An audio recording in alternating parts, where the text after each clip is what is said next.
Hello from editing. I am really excited about this week's video because it's an honest look at what Jess, Diana, and myself have struggled with in terms of our own journeys with nutrition, as well as some tips for you to consider along the way with your journey.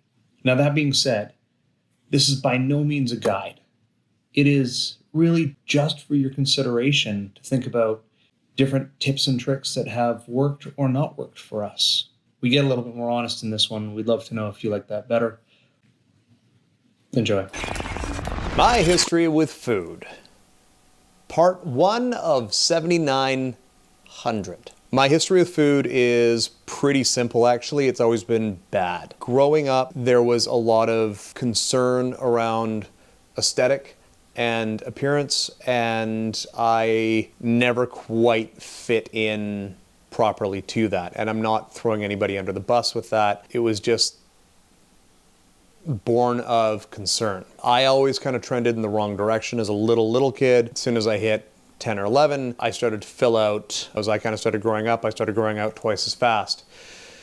And it sparked concern for my parents. I was sent to personal trainers when I was 10, sent to different systems, diets. I was the kid that was sent to school with broccoli and, wanted to trade for the fruit roll-ups and whatnot. It's like that scene from Uncle Buck with Macaulay Culkin. It created an unhealthy relationship between me and food, where I kind of got to a point where I would try to resist it, and then I would fall off that wagon and binge or eat things I thought I wasn't supposed to be eating, and then punish myself for it. Feel bad, degrade myself through like internal dialogue, what have you. And I would get some of that from external sources as well.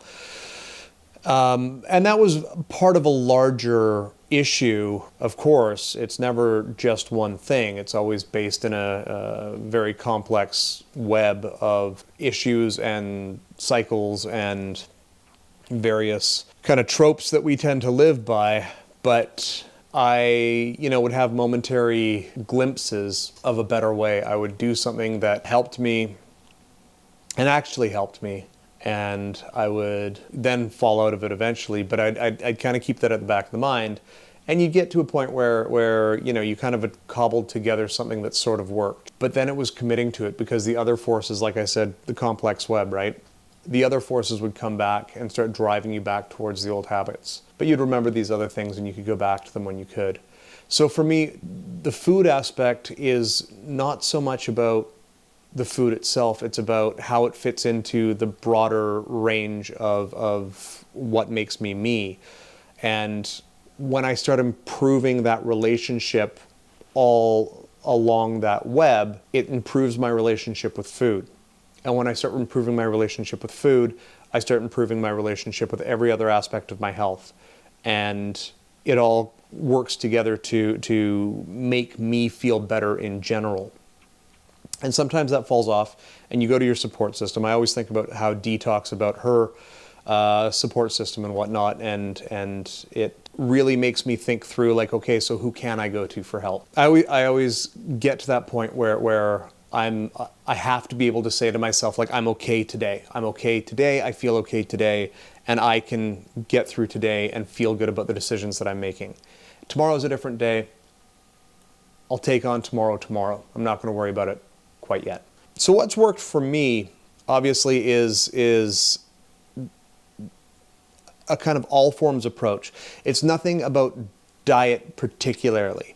I am doing intermittent fasting because for me, that gives me a little bit of structure, which I like, and I know I work well with. Further to doing all of the work that I need to do to better myself in other aspects of my life is going to help me with maintaining positive mental image, and thus making it easier to make better food choices if I'm not getting down on myself and needing to go eat a full bag of buttercream icing that I've stolen from Dee.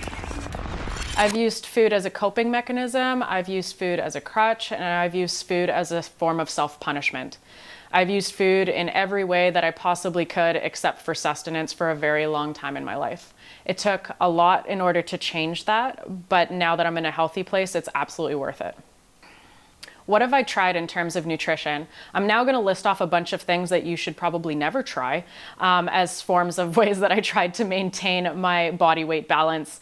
I tried a gum diet, which all I did was chew gum all day. I tried cayenne pepper and lemon water and didn't eat for 3 days, then bailed completely and would binge on whatever I could find. I've tried not caring and just exercising and eating whatever I want. Then eventually I switched to trying to control portions and just having more meals.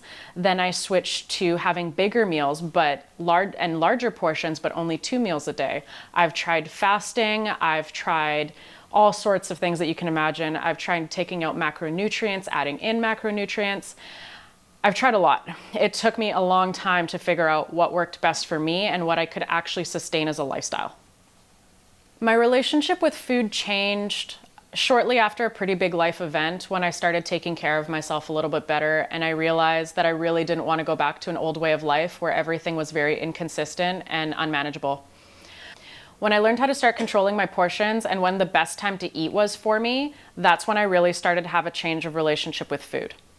Then I started seeing food mostly as sustenance. As soon as I started seeing food as sustenance versus a coping mechanism or something that actually gave me joy and was one of the only things that was giving me joy, then it started to be a much better and healthier relationship. My history with food didn't used to be complicated. I wasn't a person who dieted really in my life. I grew up fairly lean. I grew up dancing. I was very active. At a certain point, I did notice that I had gained a little bit of weight and was a little bit self-conscious, kind of uncomfortable. So I would sometimes go through a couple weeks here and there where I would just not eat a whole bunch of treats that I like to eat, and I would cut back on sugars and things like that. But nothing, I was never super focused on losing weight or changing my weight with food for a long time. When I decided to compete in a bikini bodybuilding competition, I had to learn a new way of eating. I was used to eating very freely, just enjoying my food, eating with friends, kind of whatever, eating whatever felt right. And then I had to flip the switch and go into a very restricted way of eating. So I ended up tracking my macronutrients, so my proteins, fats, and carb, according to what my contest prep nutrition coach was coaching me to do. So this was to get very rapid fat loss while maintaining as much muscle as I could keep. This required me to weigh, measure, track every single thing I ate and drank. That was really weird for me. It was a huge adjustment from never really thinking too much about food. So going into that, my world all of a sudden shifted to being completely revolved around food.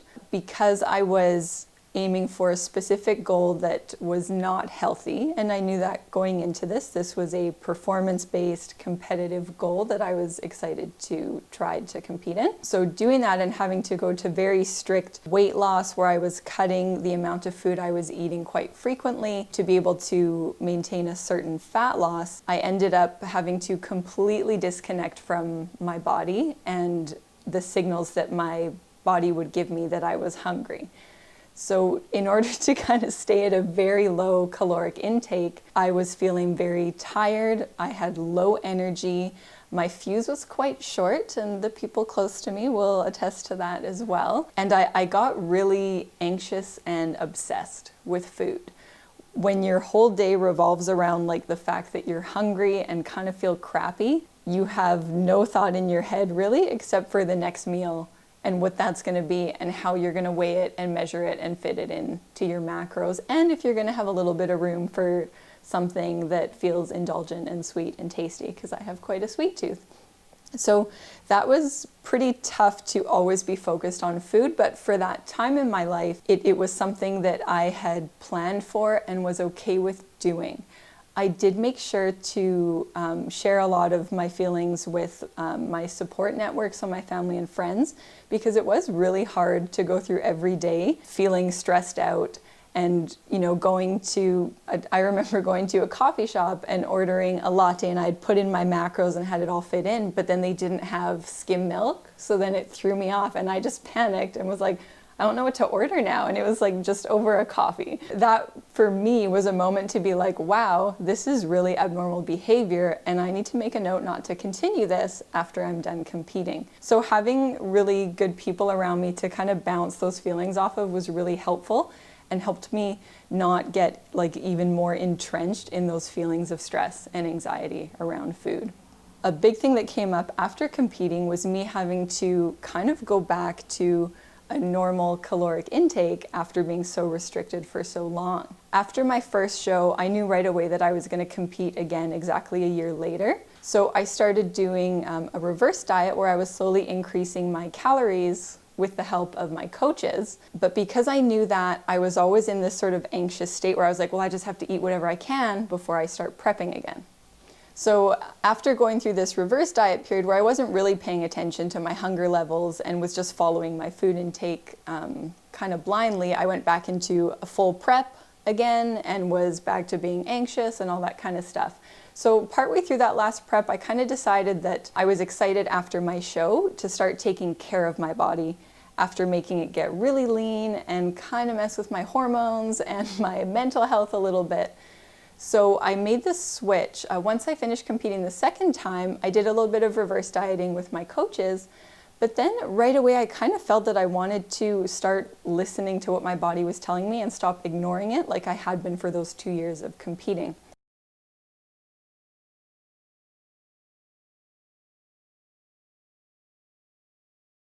It's taken me a lot of time to really think about what my body's trying to tell me, but basically, if I'm hungry, I eat, and I do make a point to prioritize foods that are going to help me feel good and help me feel full. So I like to balance my protein, my fats, and my carbs, and I'd like to get my vegetables and fruits in there because I enjoy those.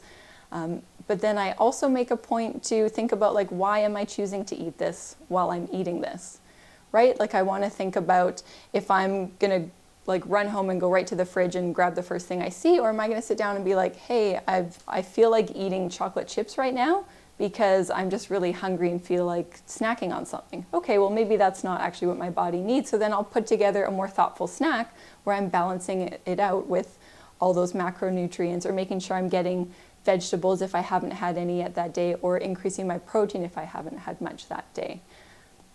Another thing that I'm doing is checking in with how I feel while I'm eating.